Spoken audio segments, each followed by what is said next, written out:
Hey folks, welcome back to the Full Draw channel. We are going to build a 3D target setup for this season. 3D is just around the corner. TAC as well is coming up. Like I mentioned before, I haven't decided whether or not I'm going to shoot my hunting rig at TAC. We're hoping to get tickets to TAC in PA. So we're going to build a 3D rig this year. The platform will be a Gen 2 Reckoning. So let's pull this out of the box and get some first impressions. So for this build, we went with a black Gen 2 Reckoning 36 and a medium cam at 60 pounds. I went with the medium cam because I've kind of got a shorter draw length. I sit somewhere in around the 27.5 to 28 range, depending on axle to axle. So the medium cam puts me right in the middle of the adjustments on that cam, and it also allows me to go out to 28 if I have to. Which is great. I kind of like sitting in the middle of the cam. We get more performance out of it that way, but not right at the end of the cam like I would have been on the short draw. Actually, I don't even think I could shoot the short draw. I believe that tops it at 26.5. But bows always kind of feel the best an inch or two below their max draw length, just because you get that harder dump and roll over on the cams. So we're going to do 27.5 to start with, and if I need to move it out later on down the road, as we play with it to 28, then I will. But let's get this unboxed and take a look.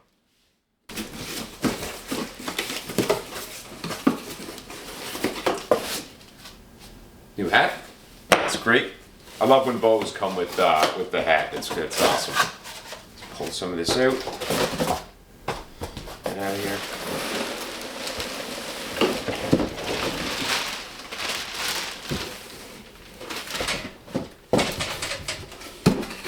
So I went with all black. I had initially thought about going with a white riser with black limbs, but I actually saw Tim Connor shooting a black one on one of his videos, and I kind of fell in love with it. So here's what we ended up with, all black, Gen 2 Reckoning. So let's talk a little bit about this bow and the reason I ended up going with a Gen 2 from Bowtech. It came down to tunability. It's so much easier to tune than anything else. And I wanted to make a super accurate bow for target. And this thing has adjustability for everything. So I'm sure, as you all know, if you look real closely here, let me come up. As you can see, it has the cam lock system. So you just back out the set screw right here to unlock it. And then you put your Allen key in and you can move this cam side to side on that axle. And that way you can get a real nice, precise paper tune, shoot a bullet hole, and you don't have to put it in a press, you don't have to shim it, you don't have to do any of those things, which is, to me, one of the best things to ever be fitted to a bow. And then on top of that, this year they have the time lock system right here, if you can see it right there. So you back out this set screw and then you put your Allen key, if I can get it to focus here for you, just in there, and that allows you to move this piece, the cable post, in and out so that you can precisely tune the bow's timing. You may need to twist the cable. You're not going to get away with it entirely. If you're way out of time, you're going to need to twist the cable. Those are more for like fine-tune adjustments. So if you check your timing and you're within like, a 1/16 of an inch or whatever, like you're so close, you could fit a piece of paper in there and that's about it. That's what those are for. You can get, right on the money. Whereas other bows that I've tuned in the past, you can get them real close, but a lot of the times there's always a little tiny bit of gap there where the other one is touching completely. So that's a great feature. I'm super happy to be able to finally tune the timing on this bow. They also have the comfort and performance mod.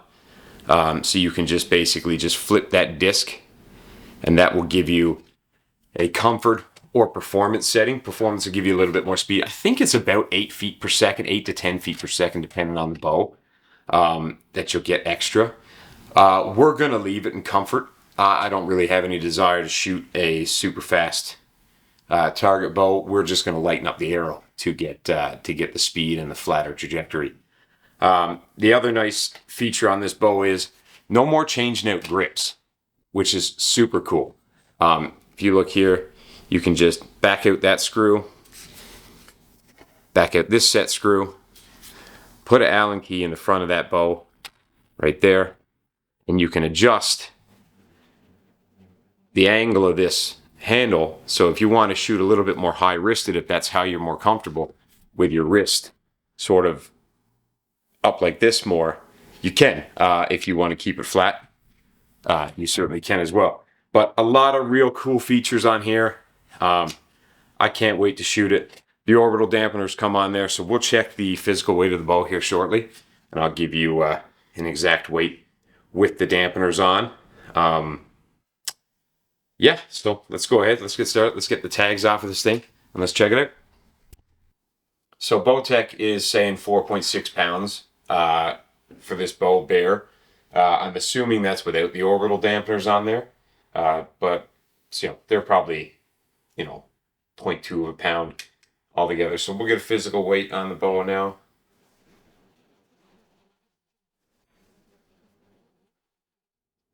Yeah, so we're 4.9 pounds on the money. So yeah, that's, 0.3 of a pound more than what they're saying, which is probably due to those dampeners. I'm sure if we pulled those orbital dampeners off, it'd be right at 4.6 pounds. So the weight is on the money. We'll check axle to axle now to make sure that we're dead on. From here. Yeah, we're exactly 36 inches axle to axle to center. So all the specs are on. For sure, it's a beauty bow. It looks great. The reflex is really good on this bow. So it's about half an inch. I actually don't have a straight edge with me here right now to measure it for you. But basically, if you want to know what your reflex is, you measure from where the limbs pivot on the riser. So at the last point of connection, before they flex and pivot, you run a straight edge along there, and then you measure off the very center of the hand grip back to where it just touches that straight edge. I measured a little earlier, and it was I think it was like half an inch. So that's really good. Anything an inch and a quarter and under is really good. That'll make for a real steady, accurate bow. Anything more than an inch and a half or an inch and a quarter, it tends, basically what happens is it tends to get a little twitchy up front because everything's forward. Okay, so let's go ahead and go over the components we're going to throw on this bow. Some of the components are new. I picked them up specifically for target setup. Some of the other things I had kicking around here from spare parts from old bows that I've used in the past. No reason to buy a rest if you've already got one. So let's go ahead. We'll run through all the equipment that's going to go on this bow. All right, so 4 components on this bow. I've got a old rest I had sitting around. It's just a Qud Pro Series LD. I put a new fork on it because I split the fork a while back when I was tightening it down too much, like a meathead. But we're going to throw that on there because I don't see a reason to spend $200 on a rest when I have one lying around. We're also going to throw on these Trophy Ridge stabilizers for now, for the time being. I haven't decided what class I'm going to shoot in the upcoming 3D season. So these will keep me legal to shoot in bow hunter class if I want to. If I do decide to move up to K50 or unlimited, then I will obviously put on probably a 26-inch front bar and a 12-inch back bar. But those are what we're going to run for now. As for arrows, we'll do the black gold PS 23s.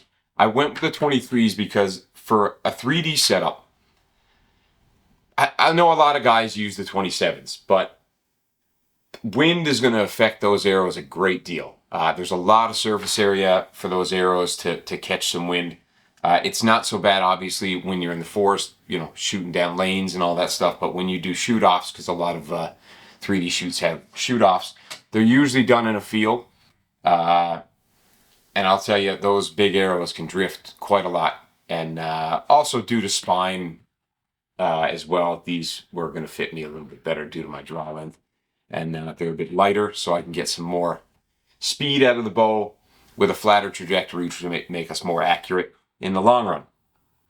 And then the Black Eagle equipment to go with it, pin knocks, points, and pin knocks for the back. I went with blue. I'll tell you why I went with blue, and also for fletching, they're not here yet, but I'll be running Flex Fletch, probably the new 2.5s. I think they're probably one of the best vanes on the market right now. I will be running dark blue nocks and probably black fletches or some darker color.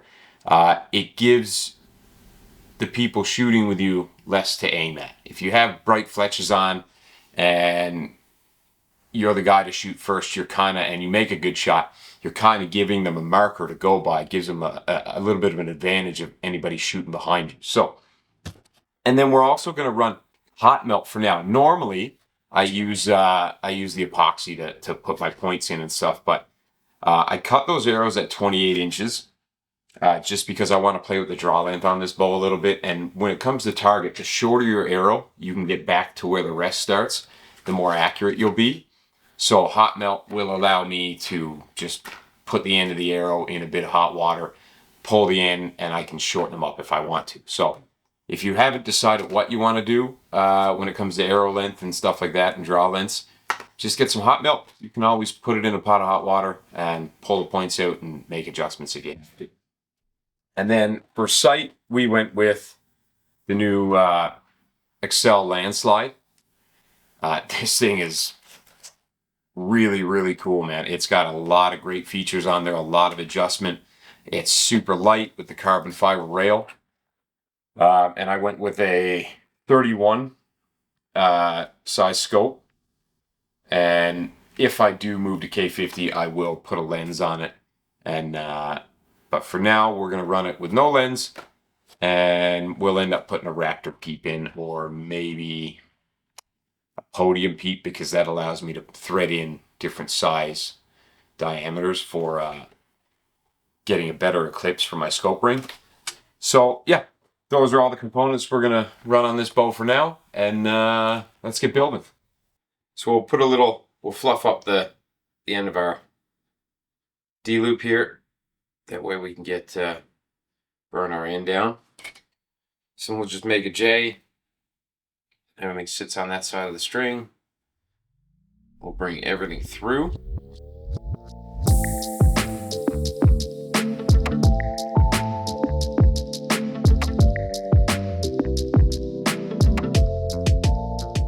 And we'll start rolling our D-loop material. Pinch everything down.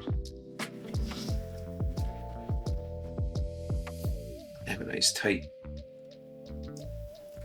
loop. You don't have to go like too crazy tight because you don't want to like separate your serving or anything, but it should bite pretty good. But you want to make sure you're pretty snug though, so that when you shoot your bow, if your D-loop's too loose, it'll actually end up kind of coming around and slapping the, or it can kind of come around and slap the back of your arrow. So you definitely don't want that either.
loop is on.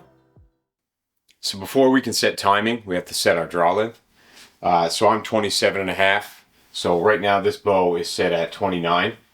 You can tell the module has a hole in it on the other side, so you can look straight through whatever draw length setting it's on. You'll be able to see the hole all the way through. So right now this one's set at 29. I'll give you some close-ups in a sec so you can see what I'm talking about. So basically what you're going to do is you're going to take this screw out. You're going to loosen these a little bit so the mod can rotate. And then we'll just slide it around to 27.5. Put that post back in, tighten these back down, and you'll be good to go, and we'll repeat on the other side. Then on this side of the cam, you also have your draw stop that you will have to match up with your 27.5 inch draw length or whatever you are. But we'll go ahead and get this done. I'll give you some close-ups as we do it. So here's a better look at the cam setup. So you can see right here, that's the only hole you can see through. So you can see my hand through it. So that's your indicator hole. So I'm going to slide it until it gets to 27.5, which is just right there. So you remove that screw, loosen these two, and then you'll rotate that mod till that window is on your desired draw setting. And then you'll come around the other side and you'll move this draw stop. You can see it right here. I'll give you a shot in a sec on the other side. You'll roll that to the corresponding number here. So for me, we'll be at 27.5, which will be that hole right there.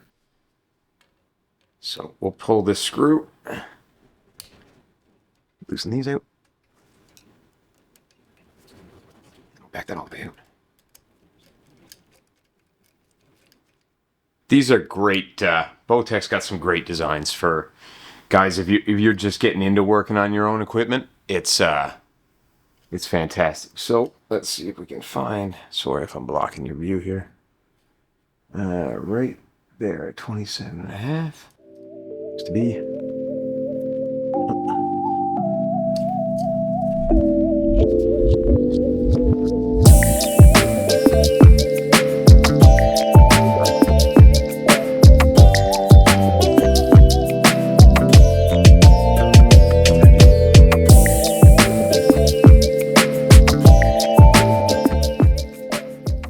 Good. So we'll lock that down.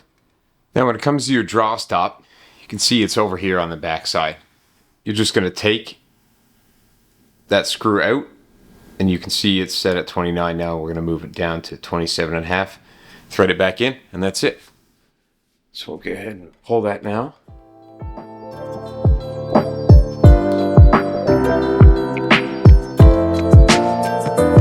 And there are like angle marks back here on the other side of the cam that will give you a reference point of what angle to put it at.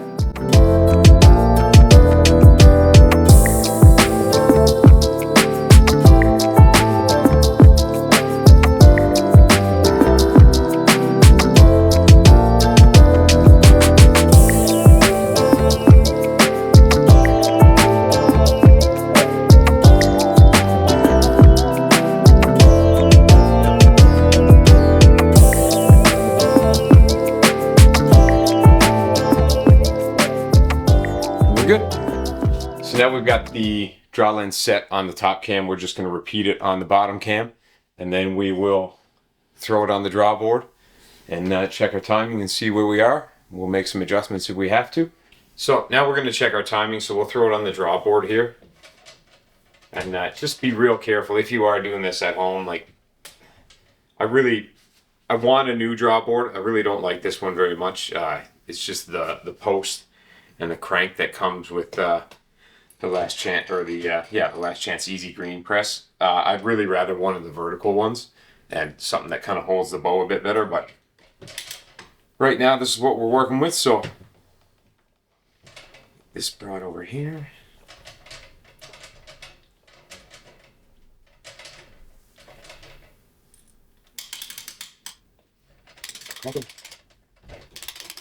That's why I'm not a fan of this. So.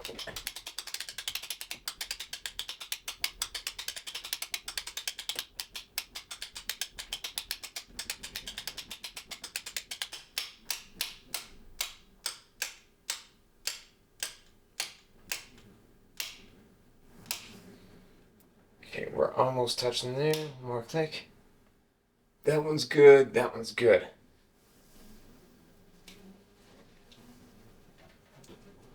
So I actually, boy, I'll tell you, that one's pretty good there. That one might need a little tiny bit. I mean, I'd almost call that, I mean, that's pretty rare that that happens, but right at the factory, that thing is pretty much on the money for time. So we're not even going to mess with it. I will show you if you did need to.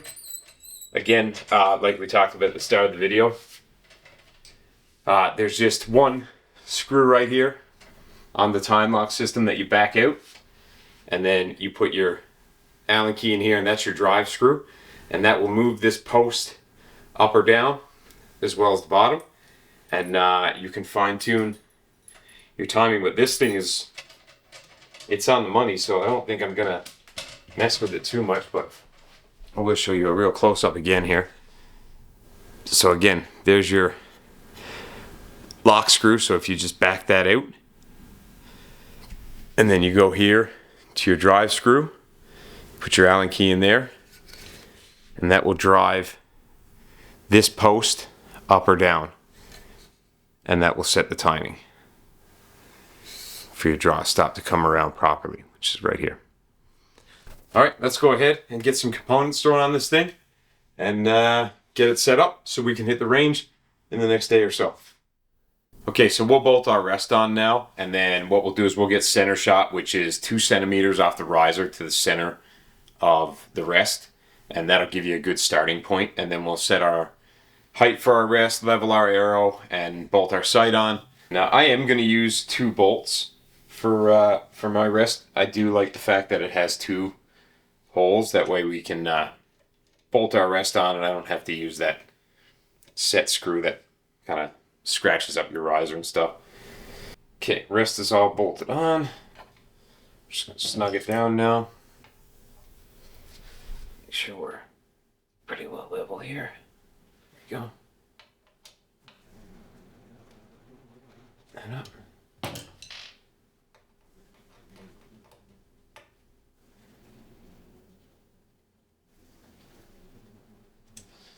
There we go. Okay, let's throw an arrow in it and see how we're looking for level. So we got to come down in the front a little touch. So that's not actually bad at all.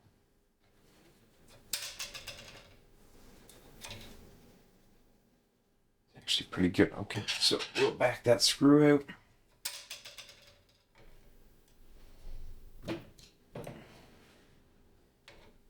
This is not a micro drive rest, which can be a bit of a hindrance as you're trying to level an arrow, because movements are a lot more than you'd like them to be sometimes. You just gotta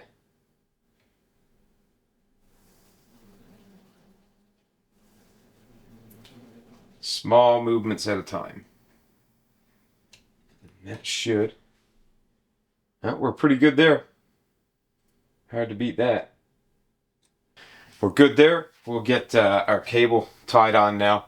I like to use a clamp. I know some guys like to go through the cable and tie it off or whatever, but I do prefer the clamp just because I like to leave a little bit extra on my cable string. That way if it breaks or whatever, I've got some extra cable or some extra D-loop material to work with so that I can fix my rest and keep going.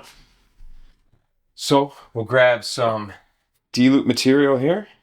Okay, so we thread our cable through our rest, tie a little knot in the end, burn the loop down, and then on your inside cable right here, we're going to put our clamp.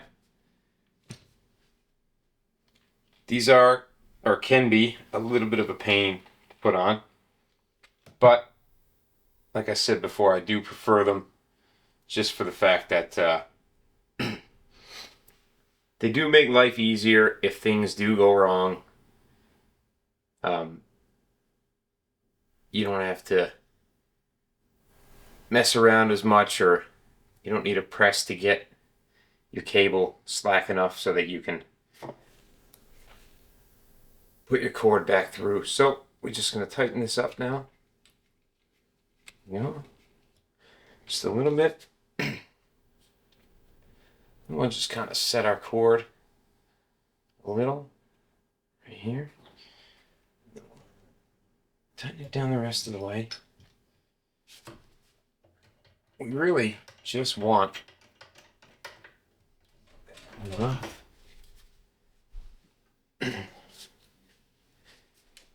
need a tip for the arrow.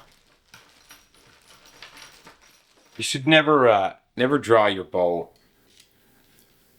without an arrow in it, just in case it does go off. If you dry fire your bow, it's never a good thing. It can be quite expensive. So just save yourself the trouble, and just always put an arrow in your bow.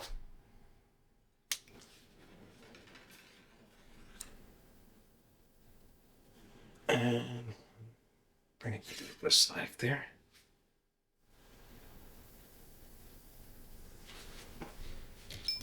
Try to tighten that down now.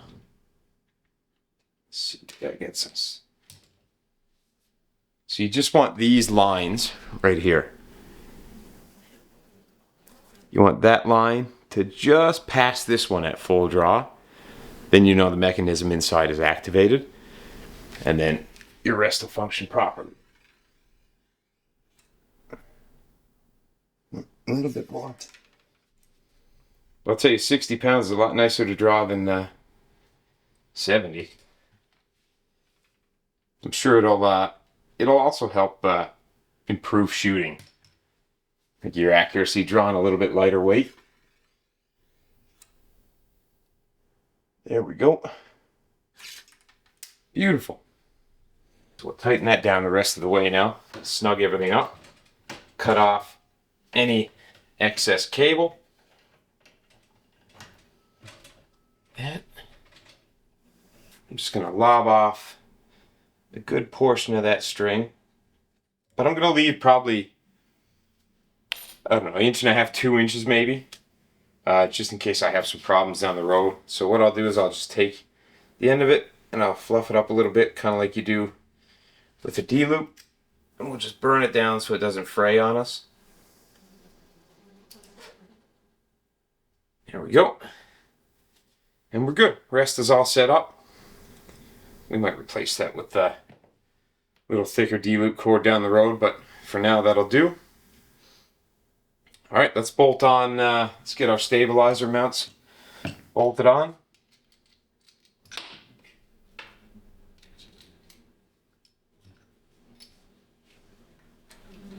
So there's 2 mounting holes on this bow, one up high, just in front of the cable stop, that, you know, your standard bolt on for a stabilizer. And then there's one probably 3 inches lower. So we're gonna go with the lower spot. That'll just keep our weight down as far as we can. And then we're gonna use a bee sting back bar mount, which also has a low point on the riser. Now, let's bolt on our sight. This thing is great. Comes with metal sight tapes and paper tapes as well, if you want them. But this thing is, I'm excited about this thing. Yeah, you can see these metal tapes. They're all numbered with corresponding numbers, just like your normal paper tape would be. But they're double-sided, so you get lots of options depending on how fast your bow is shooting and all that stuff. But metal tapes are a great idea. I hope more manufacturers decide to go to metal tapes, because they don't wear out. They don't, get wet and end up rubbing off or anything like that, which is huge. So, but for now, let's get our sight bolted on. So this is the Axcell Landslide.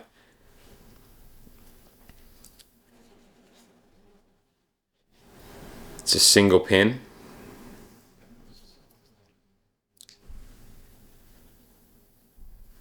There you go, you can see it there now.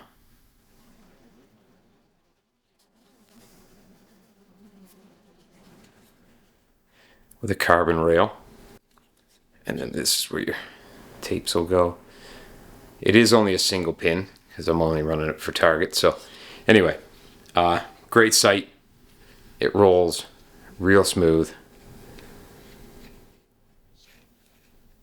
It's a beauty for sure. Okay, let's get this thing bolted on.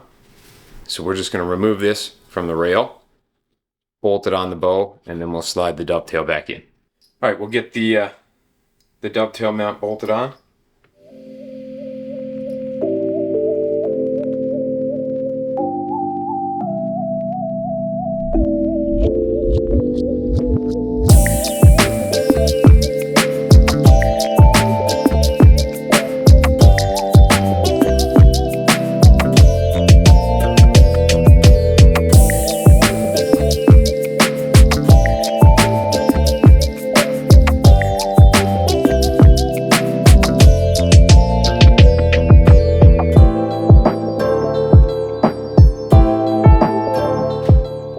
Take your dovetail, slide it in. So it does have marks. I don't know if you can see it on camera there, but there are marks on it, so you know where the dimples are. So you're just going to slide your dovetail in, line up the marks.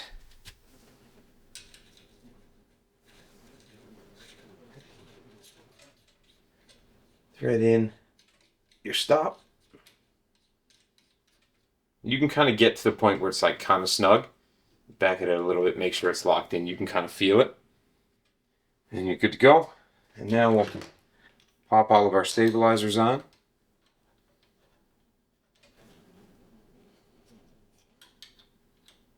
I don't know if I should shoot K50 or if I should stay in bow hunter. I do enjoy shooting bow hunter. Because I like to kind of, hunting's really my thing. So the more practice I can get in a real hunting scenario is kind of beneficial to me. So I'll probably shoot bow hunter this year, and then maybe next year we'll move to a lens and move to K50. But for now, get this thing decked out for 3D season. There we go. So next we're going to level everything on the bow to get all of our first, second, and third axis adjustments correct. So you're going to need a hamskey tool like this. You're going to clamp it on the flattest part of the riser you can find, and then you're going to level the bow so that the riser is straight. And then you can adjust your sight on your first, second, and third axis to make sure everything is level. So right now we need to bring the sight down on this corner, and then we'll tilt the bow forward, and we'll check our third axis from there, and then we'll hit the range, and we can do some paper tuning and all that stuff in the next video. Shooter's Choice is going to give us a hand with that. If you're looking for any of these parts or a bow, a Gen 2 Reckoning like this, you can hit up Shooter's Choice in Waterloo.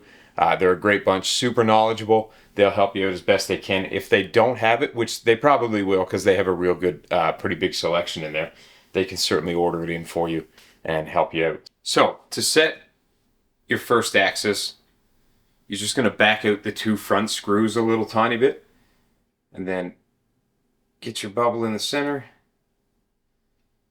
Snug them up a little bit just to get them started.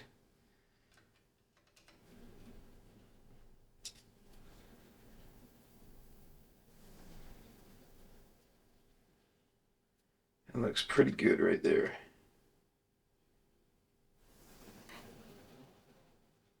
Snug that down. Yep. And then your third access screws are just here on the top. So you'll back those out. Once you tilt the bow down, you'll back those out. And then that will allow you to move the sight where you need to. So we're pretty good there. Yeah, we're on the money. So go ahead and tilt the bow down. That on roughly a 45-degree angle. So we're a little bit now.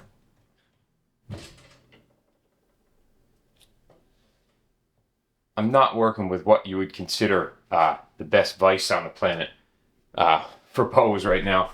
I've been thinking about upgrading, but they're pretty expensive. They're about $350 for one of the models that has the ball on it. But who knows? Maybe we'll move to one in the near future. So just back these top screws out. Move that bubble till it's roughly. Oh, we're pretty good there.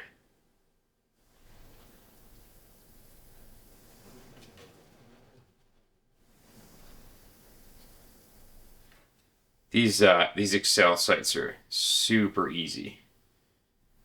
Everything's super accessible to get at, so we're just going to torque these down a little bit to make sure they don't come loose. Just double check everything now. That looks pretty good. So that is my Bowtech Reckoning Gen 2.